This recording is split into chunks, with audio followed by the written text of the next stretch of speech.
Magtali ka. Sabi niya, how good is... Ay, kumaka ng lubig, kumalong ka. Ay, kaya, nagtanong sa'yo, sabi kay Mayang, did you see my husband? Oh, he just passed away. Yeah. Sabi naman, what?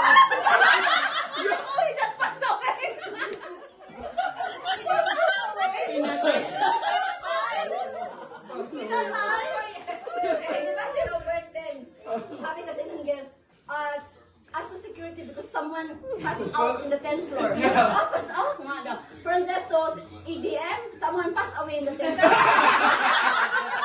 Sabi ni Robert, are you sure? Sabi ko, don't ask, just check. Mali pa si Robert. Ang tanga-tanga ni Robert. Pinagalitan ko. Wala siya.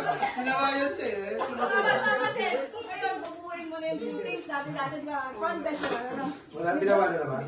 May tumawag kay Madam, binubuo na. Sabi ni Madam, destination. Sabi kay Madam sa ano, Brooke, 10:05, Elizabeth, ipas mo na ako. Let me finish first because my manager will get mad at me. Inulit, destination.